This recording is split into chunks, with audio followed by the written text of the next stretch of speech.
ବାଲେଶ୍ୱର ସହରର ଅଗ୍ନିକେନ୍ଦ୍ର ପରିସରରେ ଥିବା ତ୍ରିନାଥ ଦେବଙ୍କ ନୂତନ ମନ୍ଦିରର ପ୍ରତିଷ୍ଠା ଉତ୍ସବ ଉଦ୍ଯାପିତ ହୋଇଯାଇଛି।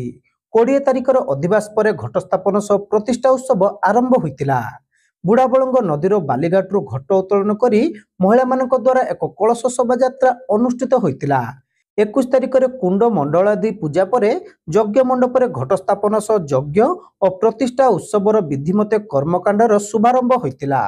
ସେହିପରି 22 ତାରିଖ ସକାଳେ ତ୍ରିନାଥ ଦେବଙ୍କର ବିଗ୍ରହରେ ପ୍ରାଣ ପ୍ରତିଷ୍ଠା ବିଧିପୂର୍ବକ ସମ୍ପନ୍ନ ହୋଇଥିଲା। ମନ୍ଦିରରେ ଆରାଧ୍ୟ ଦେବତାଙ୍କ ଷୋଡ଼ଶୋପଚାର ପୂଜା ରୀତି ସହିତ ସମସ୍ତ କର୍ମକାଣ୍ଡ ପରେ ବ୍ରାହ୍ମଣଙ୍କର ମନ୍ତ୍ରୋଚ୍ଚାରଣରେ ଯଜ୍ଞର ପୂର୍ଣ୍ଣାହୁତି ପ୍ରଦାନ କରାଯାଇଥିଲା। ଏହି ଅବସରରେ ଆୟୋଜିତ ସାମୂହିକ ପ୍ରସାଦ ସେବନ କାର୍ଯ୍ୟକ୍ରମରେ ଆଖପାଖ ଅଞ୍ଚଳର ବହୁ ଶ୍ରଦ୍ଧାଳୁ ଯୋଗ ଦେଇଥିଲେ। 3 ଦିନ ବ୍ୟାପୀ ଚାଲିଥିବା ଉତ୍ସବରେ ଅହରହ ଭଜନ କୀର୍ତ୍ତନ ସାଙ୍ଗକୁ ବ୍ରାହ୍ମଣଙ୍କ ବେଦ ପାଠରେ ସମଗ୍ର ଅଞ୍ଚଳରେ ଏକ ଆଧ୍ୟାତ୍ମିକ ପରିବେଶ ସୃଷ୍ଟି ହୋଇଥିବା ଲକ୍ଷ୍ୟ କରାଯାଇଥିଲା। ଅଗ୍ନିଶମ କେନ୍ଦ୍ରର ସମସ୍ତ କର୍ମଚାରୀ ଏହି ବାର୍ଷିକ ପୂଜାରେ ସପରିବାର ଅଂଶଗ୍ରହଣ କରିବା ସହିତ କାର୍ଯ୍ୟକ୍ରମ ପରିଚାଳନା କରିଥିଲେ। ସ୍ଥାନୀୟ ଅଞ୍ଚଳବାସୀ ସମସ୍ତ କାର୍ଯ୍ୟ ପରିଚାଳନାରେ ସହଯୋଗ ମଧ୍ୟ କରିଥିଲେ।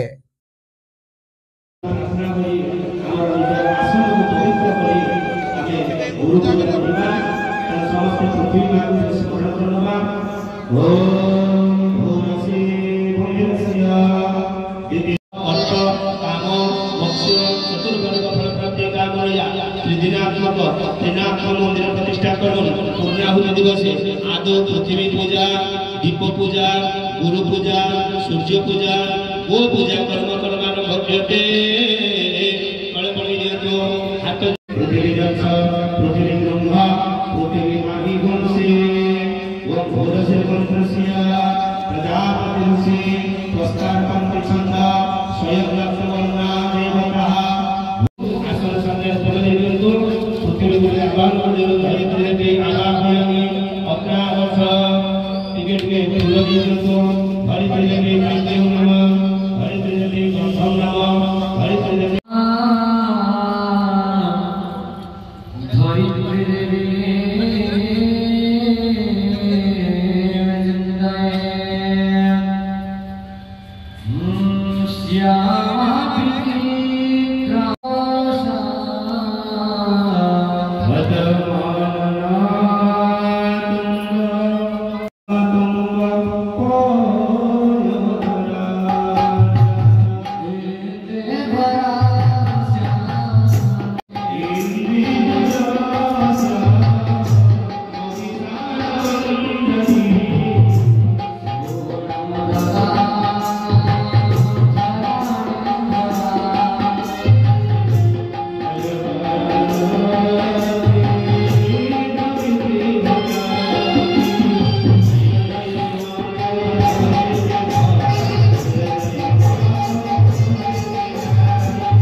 Oh,